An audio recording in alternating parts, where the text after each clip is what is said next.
This episode of Capes and Lunatics is brought to you by Tweaked Audio. Get awesome headphones, go to tweakedaudio.com and use the coupon code Southgate to get 30% off, free shipping, and a lifetime warranty. Or you can get there through the link on our website, southgatemediagroup.com. There's a thin line between heroism and madness. Here the line fades to nothing at all. This is a world of Capes and Lunatics. And nothing is off limits. Oh, hi there. How you doing? It's Friday night. Me and my friends getting ready to talk. Oh, Lilith Hellfire's reading some Quasar, because, you know, she loves Quasar. What about our Quasar podcast, The Quantum Zone? I don't know. She listens in religiously, I believe. Got lots to talk about. MCU news and comics and a little bit of TV. Seems like half the shows were off this week. But anyway, let's get to it. Capes and Lunatics 91 starts right now. Hello and welcome to the Capes and Lunatics podcast. I am Phil, and joining me as always let's go in order of their attendance. That Marvel fangirl decked out in Marvel and reading Marvel is... Hey y'all, it's Lilith Hellfire. I mean, the last name is Hellfire, you know, Hellfire Club. I did used to be a Marvel fan a while ago. I should say that DC fangirl jumping on the bandwagon is... I don't jump on bandwagons. I don't want to say what... Don't. This is a family show. Don't say what you jump on. Well, this podcast is rated E for everyone. And the man who reads everything... All indie books all the time, man. It's me, Charlie, the Professor Esser. Professor Hulk. Yeah, Professor Hulk, coming soon. Alternate comics. Read them. They're cheap. On newsprint. On newsprint. Which is much harder to read. I think it's because you're old now. Yeah, exactly, man. No, it's true. I feel the same way about those a little bit sometimes. You know what's weird is, in this week's, and I can't even find my book now, but the Journey into Unknown Worlds, they have that little reference there where the kid, he's reading the comic books and they show that like granny newsprint thing. I'm thinking, well, that's great, and I know that's supposed to mean a comic book, but kids today, they don't know that that's what comic books used to look like. They're like, well, why do they always try to make it look like a comic book, make it look so like cheap? Because they know kids aren't really reading comic books. It's the people my age and up that are holding up the comic book industry by our shoulders. Yes, and our ever depressingly shrinking wallet. Yep. Anyway, yeah, but that was a good book, by the way. Pick that up. Marvel is doing their anthologies. Remembering back when they used to do anthology books, and their second anthology one, which is their sci-fi.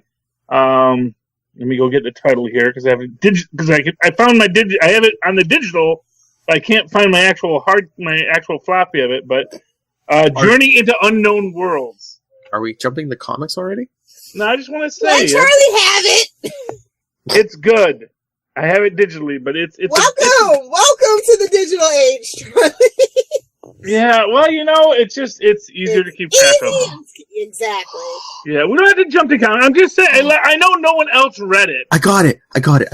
We see if people write in with your reviews of comics, and if you tell us if you read print or digital, and if you read digital, you could be part of the Hellfire Club. Because Lilith Hellfire likes digital comics. Yes, I do. Although, only special issues I collect in the floppy hard format now. Physical copies. Like, that Batman 1000 that's going to be $90,000. Why would you buy a book like that? You have that you're just going to complain about? Yeah, Lilith. I didn't complain about Action 1000. We did not. Did we complain about Action 1000, Philip? I believe the general consensus was that it was a good book. Except for the Bendis part. Which was only one part. I know. Out of like 5. Because it introduced plot device. I mean, Rogue Khal Drogo? He wishes it was Khal Drogo. Anyway, yeah. Friend this. So you guys want to talk about your little funky Marvel news, or no? Oh, what's going on in Marvel? What, the 3-hour Avengers Endgame? Whatever Marvel news was out this week, it's Let's all go to the lobby. They should have an intermission for that. Seriously, He is so hyped for an intermission. it's Well, you know, literally the reason here's why I what I didn't was watch gonna any say. Lord of the Rings until it came on DVD. So I'm I like, had to pause it, go to the back. 3 hours, I'm like drinking nothing. Yeah, well, like I said, during Lord of the Rings, you could get up, you could go to the bathroom, you could go. Nothing happens during each installment of Lord of the Rings, and you can come at the end and not even realize it was the end. That was the thing about Lord of the Rings. It doesn't end. That's how I feel about Marvel movies, but oh, there's plot, there's stuff that tedious. happens. It is teeth pulling. I'm sorry. Oh, I won't go that far, but no, I mean there's the stuff happens in Marvel movies, unlike Lord of the Rings, where it's just basically real time walking. But they definitely give you that idea. What would it actually be like to be in a real medieval adventure, where it's like, well, we must walk to Mordor now. Oh, we have the plague. Still walking. But hey, Anyway. they got a lot to tie up, and the last movie, and this is the end of this phase. So I mean, and you got all these characters. You got all these characters, and we got, and we're bringing in more Captain Marvel. Well, then you should break it up into Part 4A and Part 4B. Well, what do you think Infinity War and Endgame is? That's yeah. I mean, it was originally going to be a 5. It's like Twilight. You just keep breaking them up. Hey, milk that cow. That's why it's Infinity War and Endgame. It was originally going to be a 5.5 hour movie. I know. Trust me, but we got it's kind of shocking. Although, so here's the thing: we got our digitally enhanced Hulk. Like the first image, our digital image but it's just Mark Ruffalo in green paint, and you can't tell me different. Yeah, well, that's that. Well, he's also taller, so it's like better haircut. Yeah, it's like Darby O'Gill and the Little People, but in reverse, where the big green guy's like just right up close to the camera. Who remembers Darby O'Gill and the Little People? Just you, Charlie. That might be a fever dream of yours. We're not sure. Darby O'Gill and the Little People is one of the greatest uses. It's actually one of the great Disney films of all time. First off, if it didn't happen in the late '80s to mid '90s, you're a liar. Unless it's Aristocrats. No, well, first off, this was live action, and one of the most amazing uses of forced perspective to create the illusion of size differential. I mean, it has visual effects on par with like modern day CGI, but it was all practical. Well, look it up, kids. It's a musical. I'll pull it up in a minute here. But that link I sent you with the image, Charlie, that wasn't even like an official picture. It was like from Orville Redenbacher's site or something. So I guess they're gonna have some kind of popcorn guy here. Well, I think they've done that before. I'm sure, they're going to have boxes of popcorn with, everything's going to be labeled Endgame or whatever. Orville Redenbacher is, doing so bad with popcorn, he's leaking comic book stuff now. No, what it is just that, It's March! Okay, I got you. After the snap, you have to find your heroes where you can, and the Redenbacher is... Well, Pepperidge Farm remembers too, damn it. Yes. No, but maybe it's not an official Marvel image, but it's dang close enough. And it is Professor Hulk. We get a fully, nicely dressed Hulk, And the thing is, what strikes me is you get a Professor Hulk. I mean, how far behind is a Red Hulk and a Doc Samson? Very far, because nobody cares about Hulk after this phase. Sorry to break it to you. We're moving on from these characters. That's what this big extravaganza is all about. No, I can't believe any of these characters. Maybe Black Panther is going to be the only person in Spider-Man. Where's came in late in the game, but and Black Widow, she's got a movie coming. We'll see. Charlie, you know what Lil's problem is, right? Oh, where's my Titans drop? Sour grapes. Sour grapes. Not sour grapes. It's damn time for this phase of Marvel to end. It's 20 movies. Sour grapes. Sour grapes. It will never end, Lilith. Never. It's like the Marvel Universe itself. It acknowledges its own reboots and just keeps on plugging through. Like I said, this phase of the 20 movies, it's gonna end. These characters. Well, you know, there's the image. There we go. And the Orville Redenbacher site. And that is your and you can tell like none of those people were in the same room when they made that picture. Oh no, that's so that's not even Tony in the suit. That's just the suit. Oh no, Robert Downey Jr. even said once that faceplate comes down, he's on coffee break.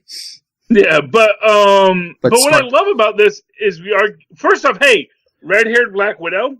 Yeah, I was gonna say Scarlett Johansson back to her, her namesake Scarlett.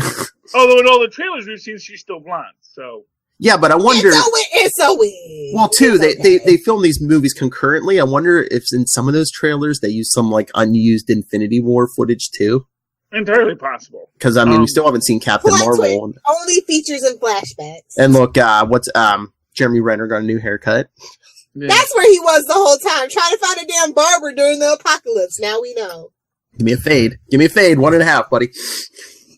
He was with his family because he finally got the chance to be with his family, and Thanos took it all away. And Thanos made the wrong choice. Thanos did nothing wrong. Thanos did everything wrong. Although here's what I'm going to tell you. Subreddit on Reddit. Here's the big prediction. Oh no. From our Super Bowl trailer. And the best thing is you didn't even have to watch the Super Bowl. That was right in the beginning, I know. Right at the start of it. There you go. Because they knew you nerds don't want to watch the Super Bowl. And they're like, no, we don't.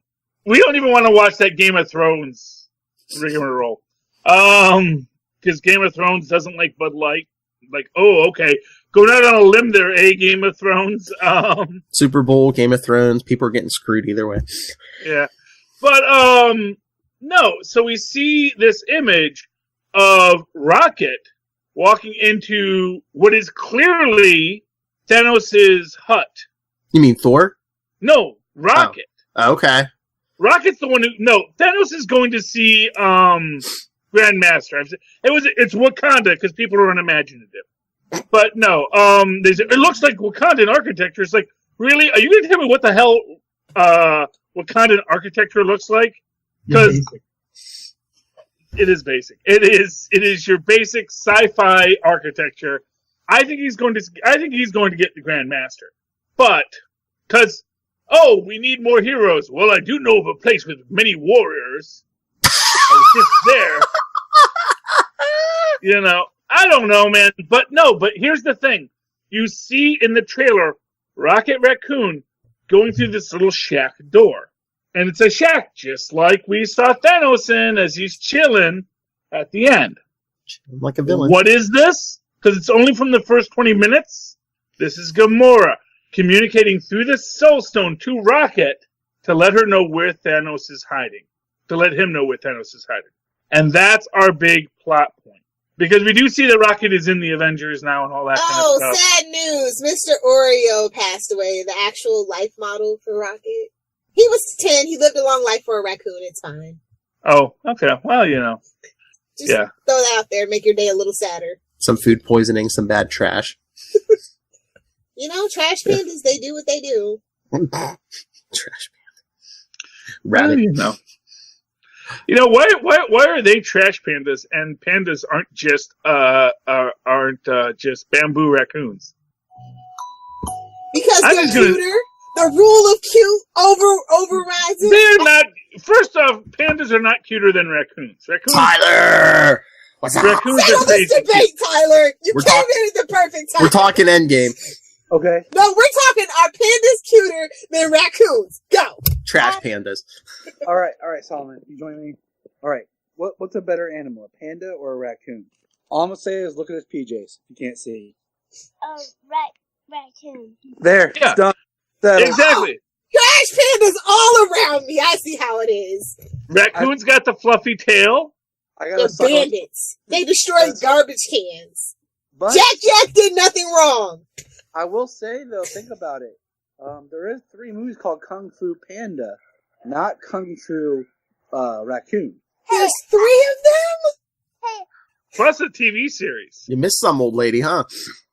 Well, it's Jack Black, so Starlight. Oh, so cute.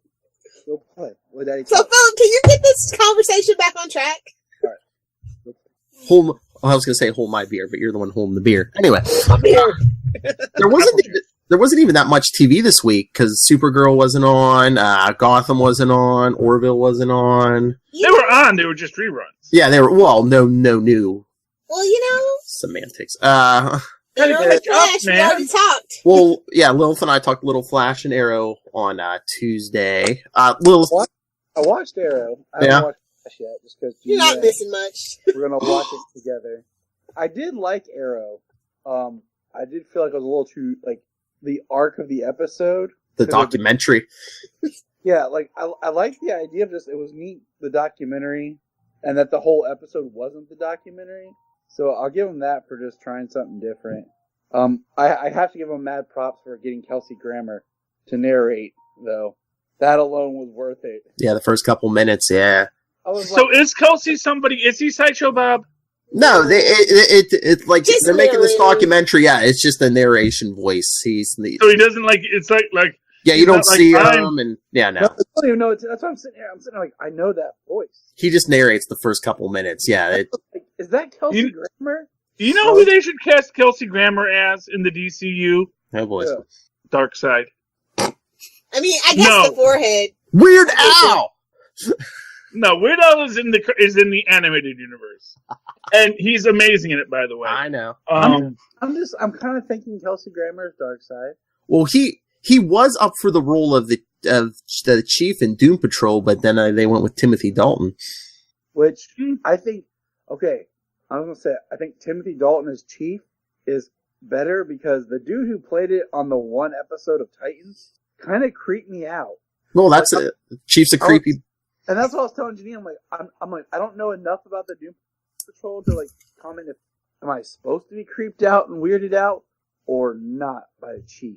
He's So- like he's like a creepier Professor X. Creepier Creepy. Professor X. That's not possible, sir. well, I think probably what it was they cast him because the professor is supposed to be creepy, and they said, "Oh, we kind of blew the whole creepy load with this guy, so we need like someone that can be kind of like fun and nice too." And so they had to like recast him to get away from it because you got to find out later how creepy he is. No, they recast him because they were like, oh, we're gonna do a Doom Patrol series. We need somebody people have heard of. Timothy Dalton used to be on Penny Dreadful. It's over now. Get him. All right. I'm sorry, I think you mean James Bond was available. Yeah, I'll give him that. He wasn't bad. Great That's name. the James Bond for your grandma. Boom, boom. That wasn't James Bond that I was aware of. That was like That's first off, Will Hellfire. okay, this is sad because Timothy Dalton was like the new kids James Bond. It's like back when he's no Roger Moore. That was me back in the day. It is all Pierce Brosnan all the time over here. Golden Eye, Golden Eye. Don't Well, Not yeah, these kids. Yeah. need Okay. to get my unpopular opinion out of my mouth. That is not unpopular, sir. I just wish Pierce Bronson would do a Remington Steele reboot. Oh, Yes, we need that in a nursing home. Yes, we need I it. just need more Remington Steele, man. It was not enough of it. I just need to pretend like Die Another Day never existed. I'll be okay. Did you say Remington Steele in a nursing home? Yes, that's what I said. Hey, Busy nursing home with bad intentions. Can we do a crossover with like Bubba Hotep Part 2? Like, so we have Bubba Hotep has a comic book out now, you know. Really? Yes, and they're actually going to do Bubba Hotep meets Ash versus the Evil Dead. Because they actually already have the Bubba Hotep universe in the Dynamite series. I wish it would have made the sequel movie, Bubba Nosferatu. But Oh God! Sounds like a plan. Have a good night. I think that might be my favorite. Like, that's my favorite non-Evil Dead movie of Bruce Campbell. Is Bubba Hotep. Okay. I can go along with that. Bruce Campbell is a national treasure. Wait, is he Canadian? National treasures can only be Canadian. We've had No, this. he's actually a born and bred Detroiter, man. Oh, He's my we accept people. that. Close enough to the Canadian border. Close enough. Just north of Canada, man. Hey, read his autobiography. That's a great book to read, honestly. If Chins Could Kill? Or was it If Chins Could Talk? I forget what the Chin is doing in his autobiography, but yes. Could kill. If Chins Could Kill. Yeah, no, I'm familiar. Honestly, Bruce Campbell is amazing. And I really wish he got more work. That's your Nick Fury. Hey, he had that one series, where he was... Yeah, Burn Notice was amazing. And then he had that other one series where he was like the jack of all trades. And then he had that other TV series, Burn Notice. Yes. Don't you dare talk bad about Burn Notice. Burn Notice was good.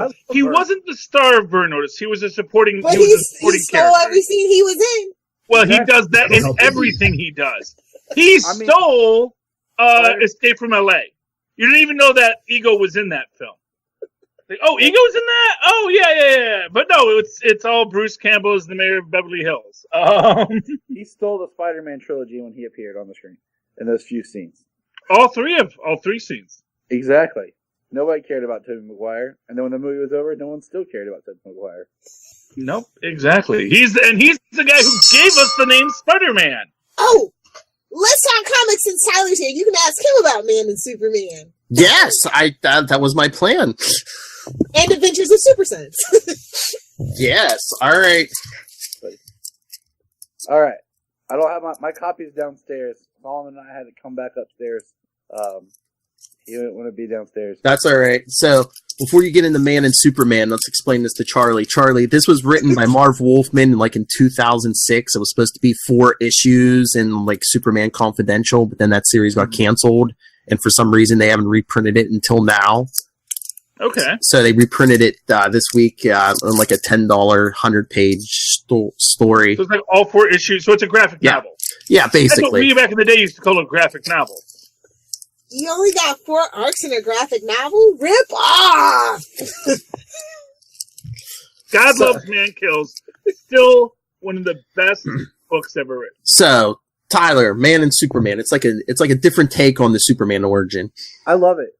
I haven't been this excited reading it felt great to read because I knew it was a book that I was holding that if this had been the Bendis style, that would have been 12 issues right there.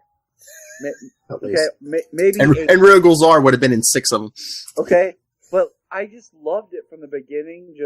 It felt new and fresh, but at the same time, it still felt classic. Because it's Wolfman. Because Wolfman's written Superman for years. He wrote Superman before Crisis. I think they're secretly trying to get Bendis off of Superman by publishing this at this particular time. Because it is sold out in every single comic book store that I went to. And the thing was, it was crazy because my friend was like, "What is this?" And I was explaining it to him, and I'm like, it was something that I felt was so under the radar that all of a sudden they were just like, boom, drop, here it is.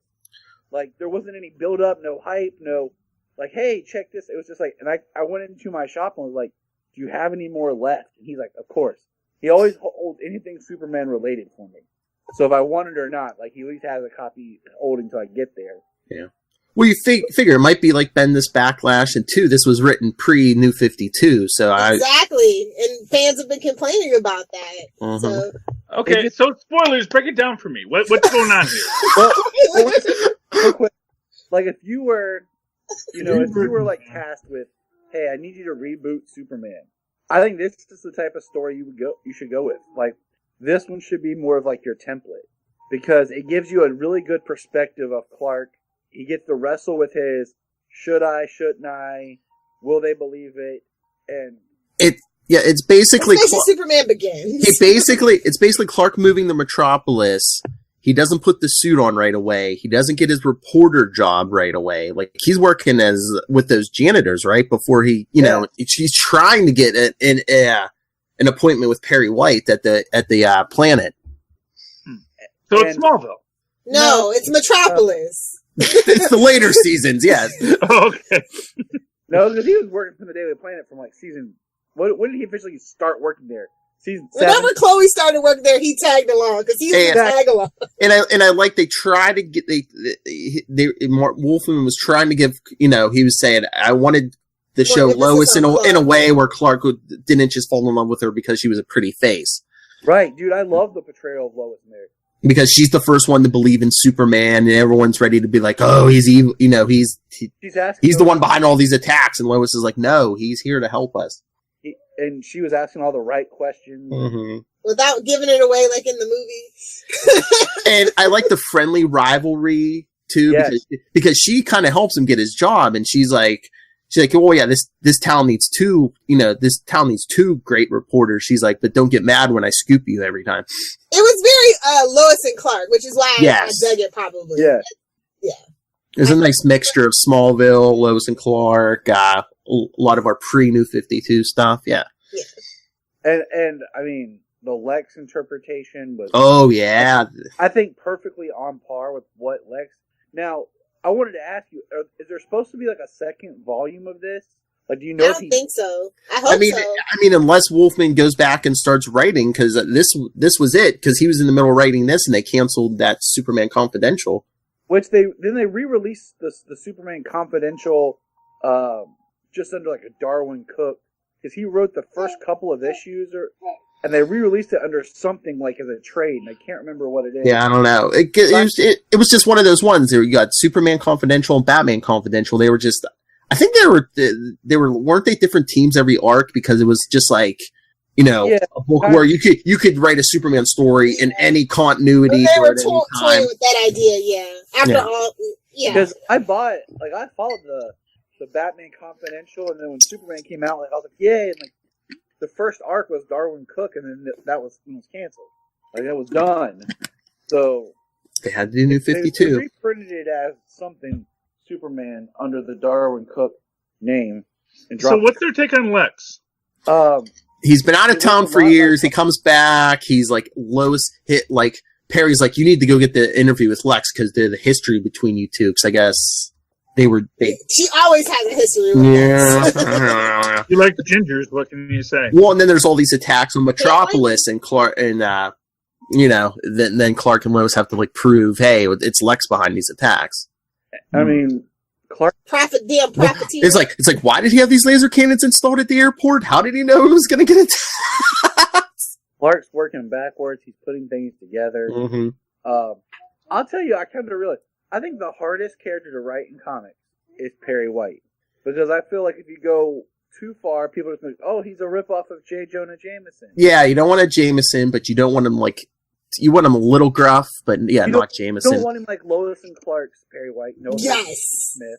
But you know what I'm saying? Like, Elvis. He really is a hard character to balance, because in every, like, interpretation of him, he's either, like, a really rough, gruff kind of jerk, pretty much a J. Jonah Jameson, which I know he came first, don't get on my case. But that's just one that people are, like, have become really well done.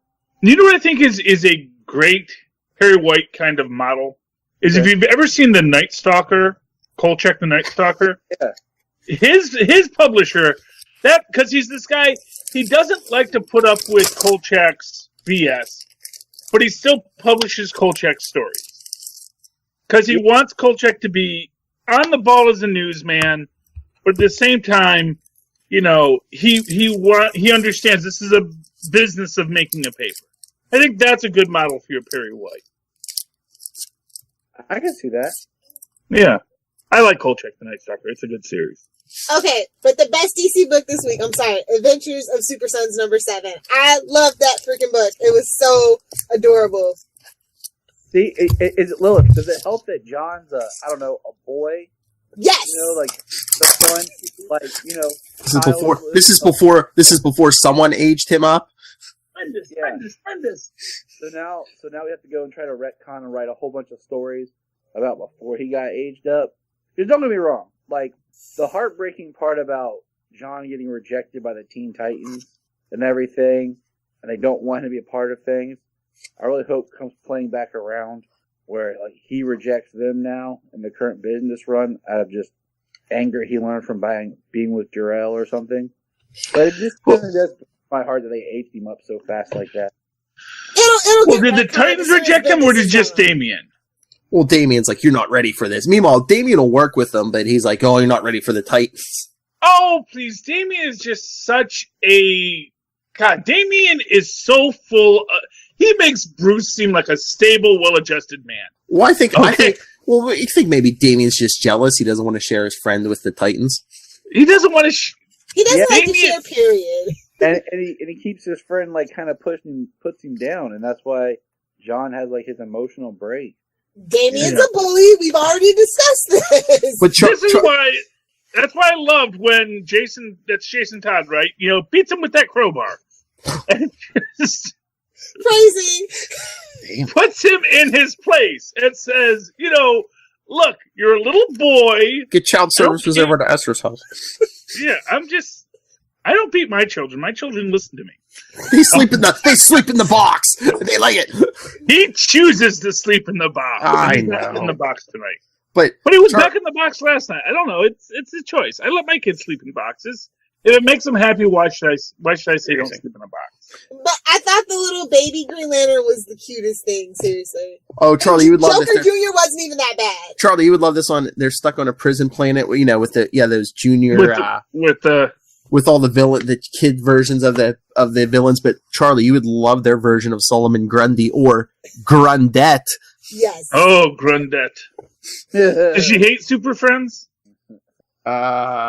She's got a big debt. I don't know if she even has that big of a vocabulary. But a lot of it's just like, you know, they lock up John in a cell where he can't get any solar radiation, so a lot of it's Damien like tracking him down and. But yeah, trying to make a deal with that baby Green Lantern. Or... They have a baby Green Lantern? Well, not a baby, but a little kid. Not a baby, a kid, but yeah. That's what Lil's called him. A little lantern. But then they have Teen Lantern over in Young Justice. Yeah, what's the story with him? Is he like? Did he just like make a lantern ring? Is he like a super genius kid or something? What's a girl, isn't it? Well, I said kid. I didn't. Oh, I thought you said him. Well, waiting for the whole like how Connor's there. Where is this? Connor? Well, yeah. Well, it's Bendis, so you know it's already second issue, and we barely have the story. Yeah, I was gonna say it'll be 2 years, and we'll all forget what we even care. I mean, it's a good story, but yeah, it's Bendis, so they're taking their time. Doomsday Clock will be finished by the time that comes out. Oh, you sweet summer child! That book ain't never getting finished. Yeah, there was a lot of Wonder Girl in this issue, Young Justice. So can someone explain to me why the pants and skirt? Because it's fashion. Because it's 2019, and that's I mean, I've seen lots of women wear skirts with leggings. Are they pants or are they leggings, Phil? There's a very specific difference. I don't know. It's hard to tell. You can wear leggings with a skirt, and it's not in any way weird. Well, back in my day in high school, there was actually a trend of skirts, pants, underskirts. So they're catering to that millennial leggings, vibe. Though. Those are definitely leggings. Oh, they're catering to those old people like Will Hellfire. Leggings in comic books. It's like they're not actually going to have like corduroy in comic books. Unless it's an old man, then he has the tweed suit with the patches. Or plaid. Love a plaid suit. Plaid. Oh, but I was kind of shocked that was the best DC book. What's the deal with that Batman Signal book? Like, I heard people trashing it. Oh, what the Batman? You mean the price? Like that one? Everything about it, yeah. Basically, it's a crossover between Batman and Flash, and it's like, you know, they're dealing with what's going on at Sanctuary, and no one cares about that storyline anymore. I don't even care about that storyline anymore. You know what you should care about though is Female Furies, because it's got Big Barda in it. I'm just gonna throw it out there. Well, you know who this story's bringing back, Lilith? Gotham Girl. Because that's what we needed. Yeah. Where the hell is Duke? Tom King has a 100-issue plan, Lilith. I know. If the editors don't interfere too much. Another Bendis on our hands. You know that ain't happening. We'll get another Batman or Batman Eternal. What'll happen? Can I just have Batman Incorporated back? Like, that's all I want. Preach. Whose shoes do I have to polish? Whose car do I have to Thanks for cleaning that up, Lilith. It'll just come out like it's called Incorporated, and that's what it'll be.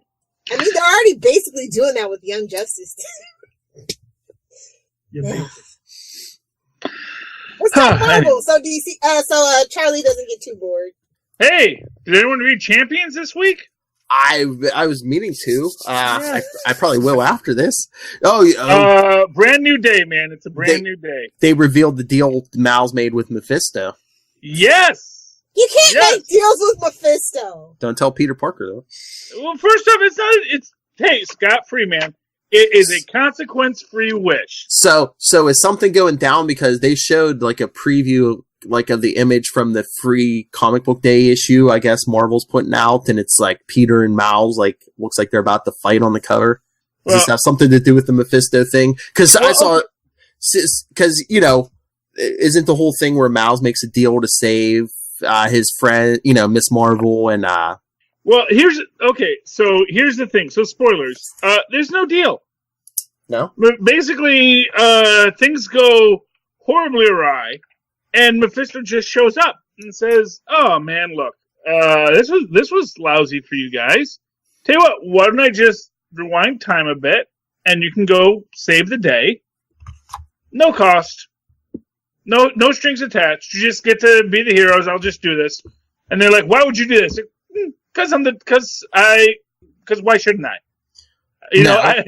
Well, again, the two Spider-Men look like they're going to fight. So guess what? Miles made a deal. Aunt May's getting cancer, and the Spider-Men are going to fight. Well, first off, does Spider-Man even remember the deal he made? No. So it's not like he can say, "Hey, because you made a deal." No, Miles. Mephisto can't snap his fingers and be like, "Hey, Pete, remember this?"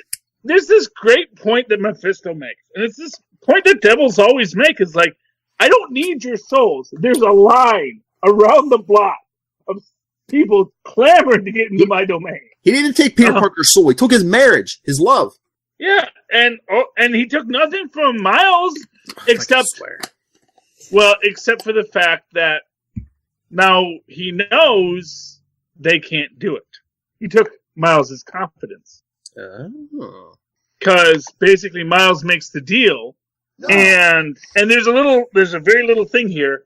The person that we see Miles save earlier, spoilers, actually dies in this universe. Yeah. So Mephisto is just being an awesome Mephisto in this. Yeah. I do love how it plays out. And basically they say all of the basic big major users know something just went down. So it's all going to come back. And remember, they got a magic user on the team too now.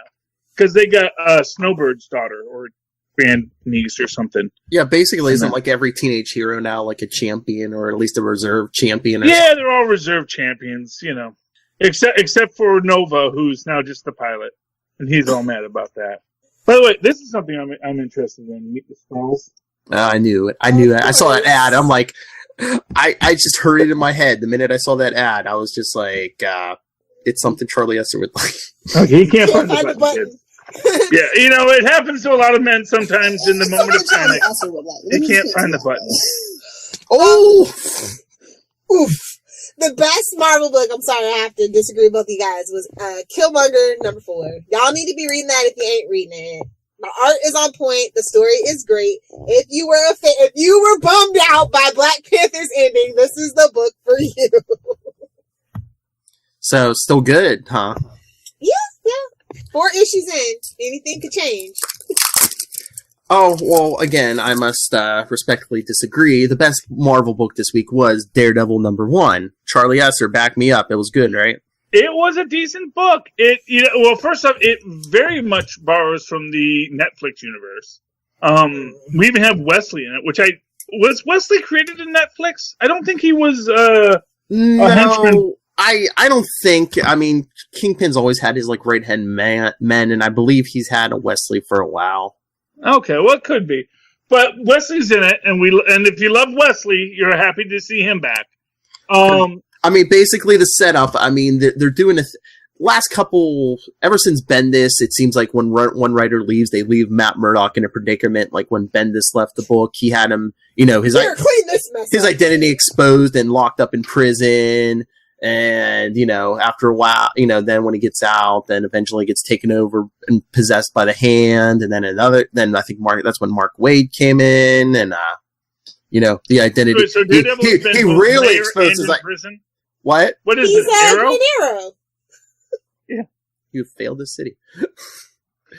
So, but yeah, when Charles Soule was writing this book, he had Matt Murdock get taken out by his first and greatest enemy, a truck. Because Foggy even says that in the Man Without Fear miniseries. He's like, yeah, your first and greatest enemy, the truck. But yeah, Matt's been going through physical therapy, and he's no longer a man without fear. He knows fear, and he knows pain, and something's I don't know if the radar sense is messed up, because he takes him out. No. He struggles to take out 3 thugs, and we see at the end one of them has died from head trauma. Yeah. Well, and again, like I said, they're really pulling from both the Netflix and the original Ben Affleck Daredevil, where you see him popping all the pain pills. You know, as where someone first pointed out, you know what? Probably Daredevil's in a lot of freaking pain all the freaking time. Well, especially now, he got hit, he literally got hit by a truck. So I mean, he's still in physical, because after an auto accident, you got to do a lot of physical therapy, right, Lil Hellfire? It's so true. Yeah. I didn't know you were in an auto accident, Lois. Which one? Okay. 3 years running, cars are winning. You just reminded me of something on back. Dang it. Gotta look both ways, Lilith. Look both ways. I wanted to ask Lilith and Phil something on Arrow real quick. This week we were talking about Arrow. I forgot to say this. Don't you just like how they're making sure that they can slip Gotham or Wayne anything they can now? Oh, that's what I said. Every week there's like a Wayne tag. It's the new particle accelerator. Do not try to play the drinking game. Now that Gotham is in play, you know, Batwoman and Gotham. They're like Vigilantes in Star City, Central City, and Gotham. I was like, wow. They're making sure they know, hey, there's something connected. Okay. I just had to say that. Even in Flash, I mean, they'll drop something eventually. Oh, speaking of Gotham, Lilith, what did you think about the? Did this remind you of anything? The new detective comes to town from Chicago and is like, I'm going to clean up this town of corrupt cops. Remind you of anybody? Gordon. I know. It's so bad. I like that new character. He seems fun. It just reminded me of Gordon, because he comes from Chicago and he's like, "Oh, these cops are corrupt. I'll clean up this town." Gordon was from Chicago. Yeah. I had no. It's been so long. I completely forgot. At least in certain versions, like that. It depends on the continuity, but it's been more than one continuity. I thought we were talking about Gotham, the series. You know. Oh no, he's a born and raised Gothamite. That's what I was going to say. I thought he was. I mean, I know he went to war. His dad was a great blah blah. Yeah. And I think in some versions, didn't he grow up? Didn't he grow up in Gotham and then move to Chicago and then move back? Or yeah. He was a war hero at some point. Mm-hmm. But no, I was happily surprised, because like I told Charlie, I've been loving like the last couple of Chip Zdarsky series. Like his Star-Lord was good, and I really liked his Spectacular Spider-Man, and I was like, oh, Daredevil's pretty dark, and I wonder, he's usually like humorous, because he wrote some Howard the Duck too, right? Yes, he did. Yeah, but he injects humor into his stuff, so I was like, oh, I wonder if he can take like this grim and gritty serious, but... Well, Matt's been a jokester in a few... Yeah, but I mean, right now it's kind of dark. I mean, you gotta keep from crying sometimes. He's popping pain pills, picking up random chicks in a bar. I mean, that's as you do. Yeah, honestly. Actually, I really love that relationship. I hope that's not the last we see of her. I know, that was not, yeah. Yeah, it was like, they really gave this nice aspect of it, of like, sure, she's a girl who enjoys activities and whatnot, but she also has a deep internal storyline, and I like that. And Matt is like very handsome. Well, yeah, and she was like, guys usually check me out for my looks. I don't have to worry about that with you. Little does she know he has radar vision and knows exactly what she looks like. So it's like... it's like Ray in the hand test, the wrist test. Yeah, it's like, you ain't no amorphous blob, lady. That's all I know. Because it's like every girlfriend he's had's been like hot, because like even Foggy, before he found out he was Daredevil, was like, how do you do it? You're blind. How do you know? Or it could be like on what's that show? That old show with the blind guy. He goes, "I listen to how people treat you, and that tells me your level of attractiveness." That works. Oh, can I shout out The Walking Dead number 188? We never talk about The Walking Dead anymore. Sure, yeah, go ahead. There's a reason for that, Lilith. Oh, you don't like The Walking Dead? You don't. I don't know. I don't know The Walking Dead as a TV show on USA, and I know that they just dropped like the AMC. Whatever. They just dropped the new. They were doing the ad on USA. No wonder you couldn't find it. No, they just dropped the new season's ad, and they basically said, "Hey, what if the White Walkers weren't cold? And what if we just completely dropped in super intelligent zombies? Why not?" An argument. If somebody wants to argue with me, I'm always down for that.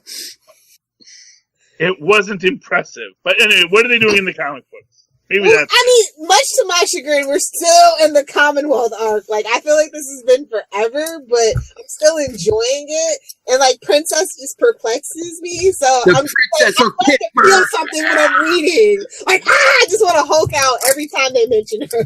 What's the What princess?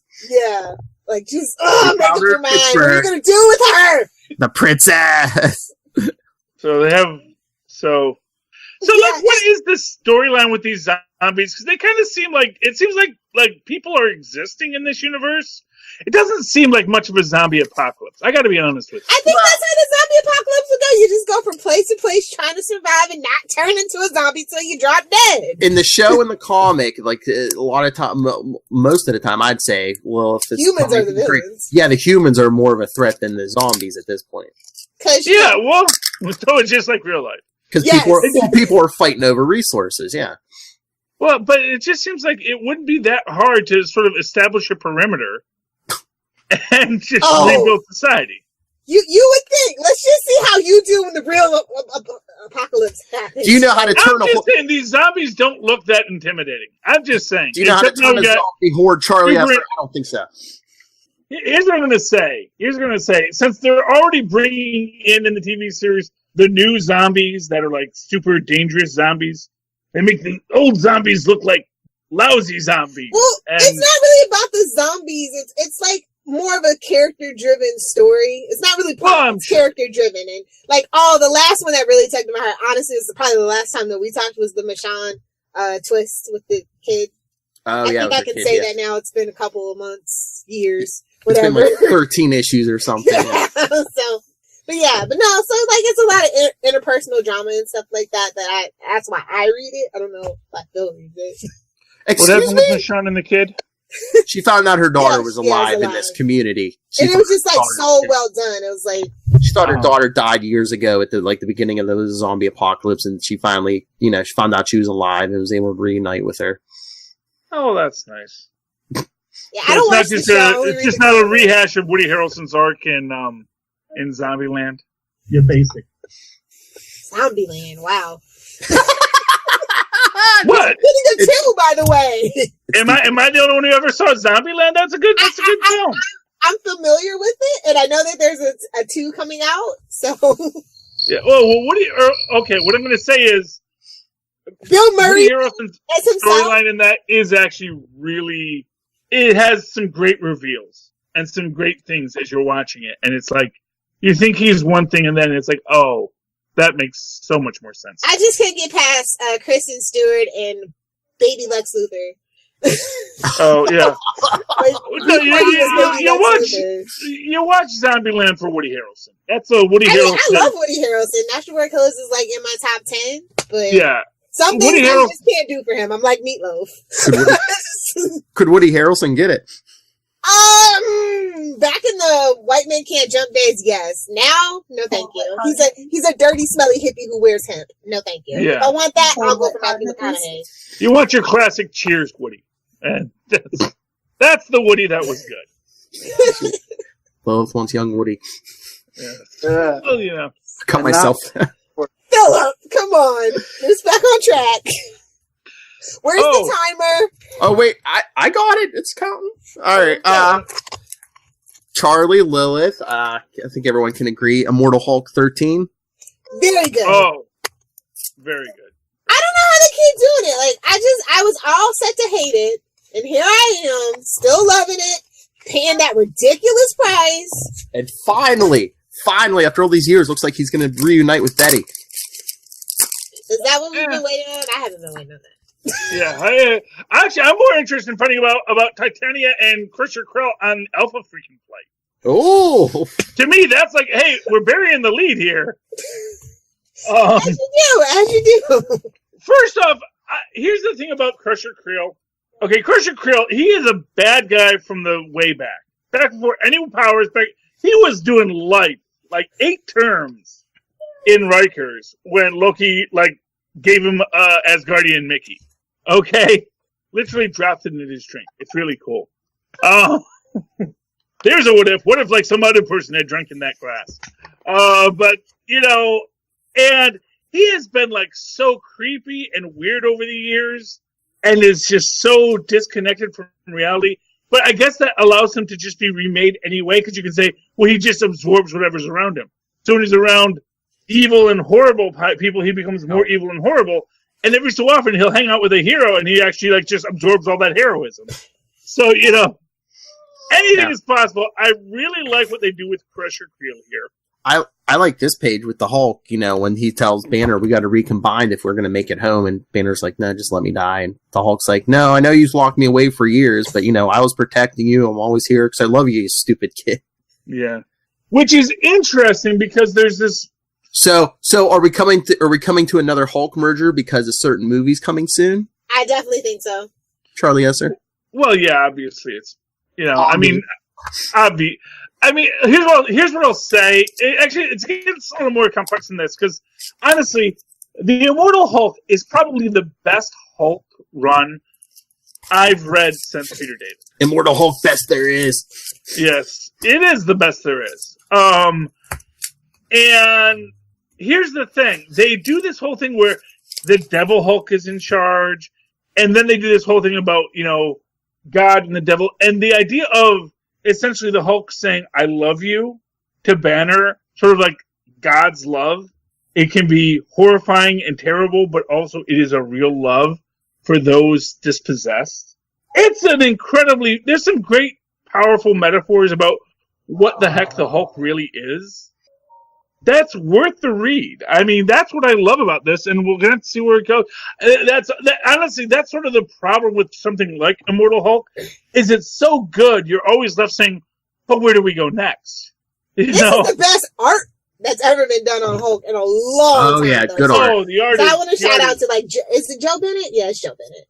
Yeah. I cannot find any of my dang books. I'm really mad. Trust me, it's Joe Bennett.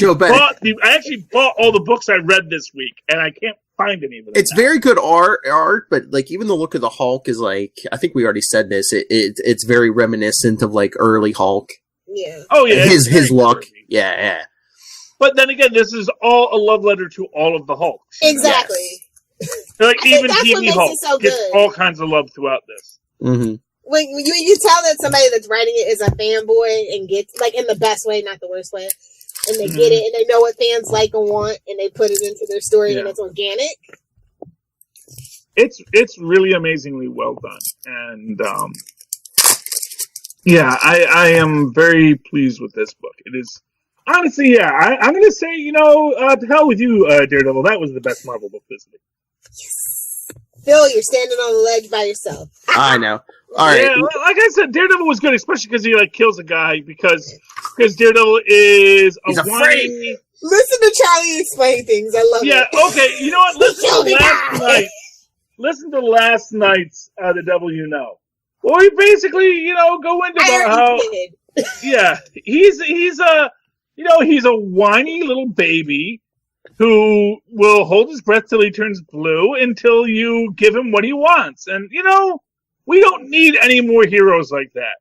I can't recall. The man needs to grow the heck up. That's all I'm saying. Matt Murdock, you're a lawyer. Go lawyer something, Hold on. Lawyer. Had to get my How I Met Your Mother reference in. Lilith. Yes, sir. Uncanny X-Men 11, oversized. Did this really? Okay, but This didn't need to be as big as it did because Okay, it's like thank the same you. story from like 3 different vantage points. But I do like what they're doing with Cyclops lately. They're you know, He's tolerable, so that's a great. they're making him heroic again. They're basically unbendicing Cyclops. Yes. Yes. I have him. Tyler didn't read it. He's like, good. My favorite. So here's the thing.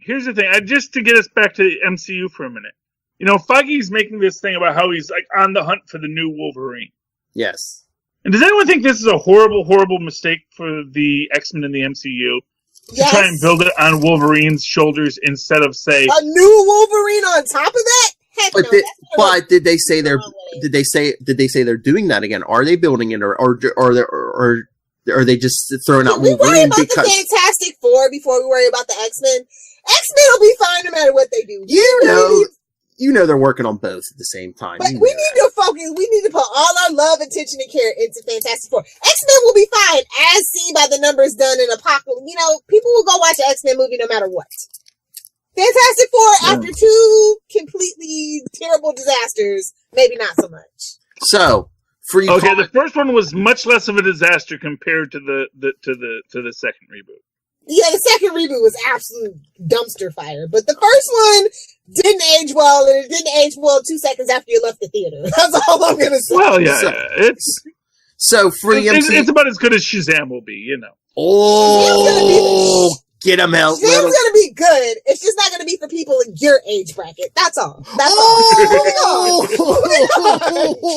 ain't a movie for you because we got Shazam when he was roaming the country in an RV. Okay, so don't you tell me what Shazam is.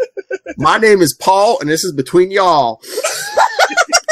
Shazam's gonna be good. I'm telling you guys. I know it might be good, but you know what? People were gonna say about Aquaman. They liked the visuals, and it was Jason Momoa being Jason Momoa. Well, exactly. People are gonna love Shazam. If Shazam is just as good as Aquaman, it'll make $1 billion. But will it make you feel? Well, will you walk away? It's like this. Did you say $1 million? No one is walking away from Aquaman saying Atlantis forever. You know, that's all. But Black Panther had the also the unique opportunity to be a cultural movement as well. So you can't really compare that. That's all that I'm gonna say. Okay. Well, yeah, except you got white people saying Wakanda forever. You know, because white people always want to be a part of something that don't belong to y'all, but we're not going to go there tonight because it's almost time to end. I'm just saying. You know what? One of these, Black Panther was an amazing film. One of these weeks, we either on a Capes and Lunatics or we'll do a special. I'm just going to start the show, and then we're going to do a debate. You two, MCU versus DCEU. So that's what we do every week. You just throw in drops. You know what we need to do is we need to go to Bowling Green this spring.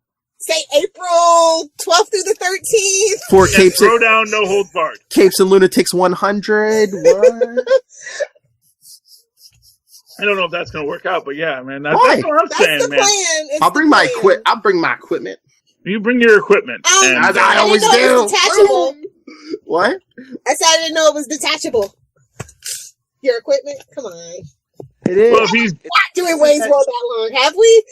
Well, if he's bringing it with him, either it is detachable or it's not detachable. Yeah, exactly, Lil. Because it's equipment, it goes with him. You have to announce it. I'm assuming that it's not with you at home. Well, Charlie Esther's like, I don't know if Capes 100 is going to work if we're not sitting in your house. No, I'm just saying, I don't know how many capes you've done. What are we on now? It works out, Philip. I counted that. If we record that weekend, it'll be Capes 100. So I figured if we're all in one room, we record 100, all of us in one room. So long as someone's doing the math, that's all I'm saying. Trust Gelman, he knows everything. Thank you, Reach.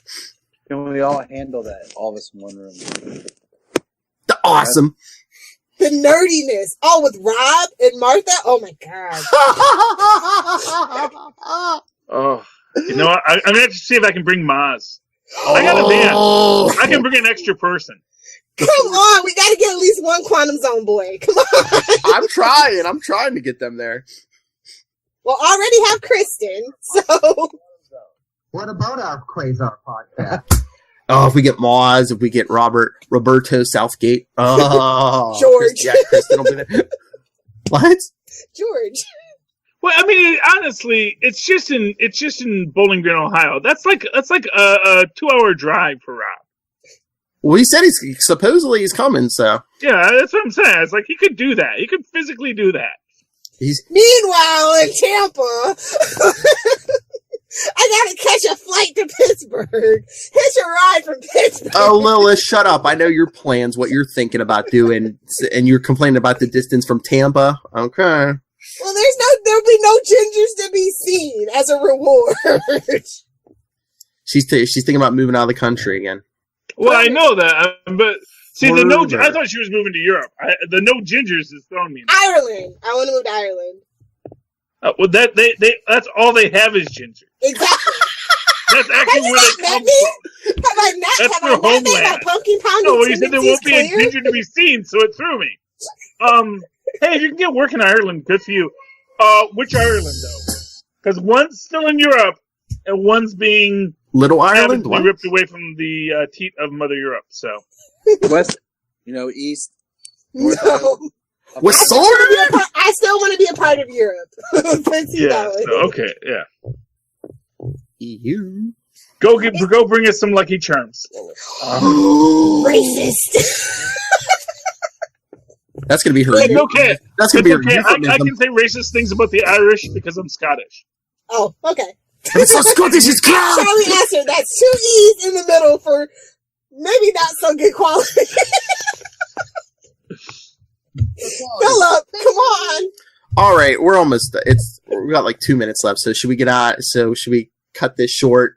Since you're somewhat sober, Lilith. Since you were drunk and made us go long last weekend, Lilith. Well, that's what happens. All right, if you're watching on YouTube, check us out tomorrow, 10 a.m. Super Connectivity. We'll go in depth. Morning show. That's right. And then in the join us back here at 12 noon and 2 p.m. And me and Lilith will have a bunch of... has no life. Well, I thought we were going to get a lot out because somebody's going to be busy. Yes, I'm going to be traveling for work. So join us at like noon and 2 for a bunch of Batman and Spider-Man stuff. The end to no man's land. No, even after tomorrow, we're going to have one more part left. Yeah. There's no end to no man's land, Lord. Not if you live in Gotham. Boom. Hey! In a couple episodes of Comic Capers, Charlie Esser is going to join us for 2 episodes so we can talk Amalgam Comics. Sweet. Super Soldier forever. Dark Claw, schnicked. Dark Claw. Oh, Dark Claw's awesome. Favorite line of any comic book is in Dark Claw. About living weapons. And you never realize that if you make a living weapon, that most weapons can't just get up off the table and kill whatever it wants. Dark Claw is a great book. All right, leave it. All right, so stay tuned for that. Like we said, I think we already announced all our plans for Capes 100. Maybe we'll see if we come up with some few more surprises. But email us your favorite, superhero TV shows, movies, comic books, Capes and Lunatics @gmail.com. Facebook.com/Capes and Lunatics, @Capes Lunatics on Twitter, Capes and Lunatics on Instagram, and the voicemail 614-382-2737. That's 614-38-Capes. And Tyler Patrick. Yep, that's me. Where can people get a hold of you? Here. Posing all sexy. Like a glamour shot. I got the kids asleep. I'm just going to sit here on the couch and hang out. Where can people get a hold of you? What? Huh? Find me on the Krypton Report podcast on Twitter, Facebook, and everything. Krypton Report, where we talk all things Superman. I want to dive into the Superman book a little bit more here soon. I'm still waiting for part 2 of your you and James and The Last Sons of Krypton. It's recorded. I'm just waiting for Rob to put it up so you can put a bug in his ear. Okay. Because I didn't get enough when the first part was only 3 hours long. Yeah. That's the edited version. Well, if you can listen to that, you can definitely sit through Endgame. Those Australians, man. Yep. Love you, Ray. All right. Charlie Esser. Oh, wait. No. You're the big closer with the Moz thing. Okay. Little Hellfire. Talking about living weapons. Where can people get a hold of you? If you nerds want to fight me on the interwebs, at Lil Hellfire. If you want... You're not going to do it? What? Okay, never mind. If you nerds want to hang out on Instagram, at Lil Hellfire 86. If you want to talk Superman, Smallville, and all things DC TV heroes, at Somebody Save Me on Facebook, Pinterest, Instagram, and or Twitter. I don't know where you were going. What were you looking for? Cold, wet, hard nipples. I mean, you can save that for the Spider-Man 2 review, but... Again, yeah. All right, here's my closer. Charlie, the Professor Esser, where can people find you? Well, if you'd like to write to me in an old-fashioned email way, the way our ma's and pa's once did back in the 80s and the 90s, you can do so at superconnectivityblog@gmail.com. That's superconnectivityblog, all one word, @gmail.com. And, of course, follow me on the Twitters as I live tweet shows that I feel like, whatever I feel like Agents of S.H.I.E.L.D. or Gotham or something else when I'm not actually podcasting, at Charlie Esser. That's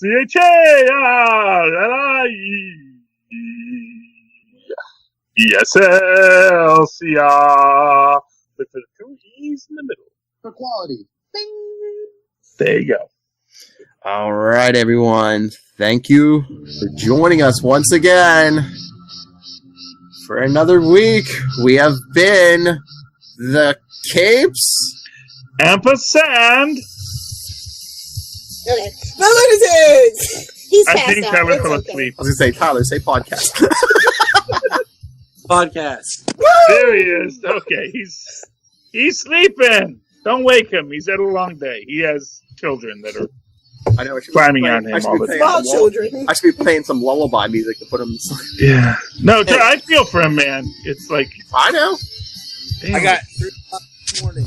Most of us have kids. Suckers. Yeah, really. They're like spiders. They just crawl all over you. Lilith gets exhausted from her bunny. Nice and From her fluffy. money or her bunny? Oh, her bunny. Bunny. Both. Yeah, Oh, well, I mean, now. that's what you get when you don't have children. Money.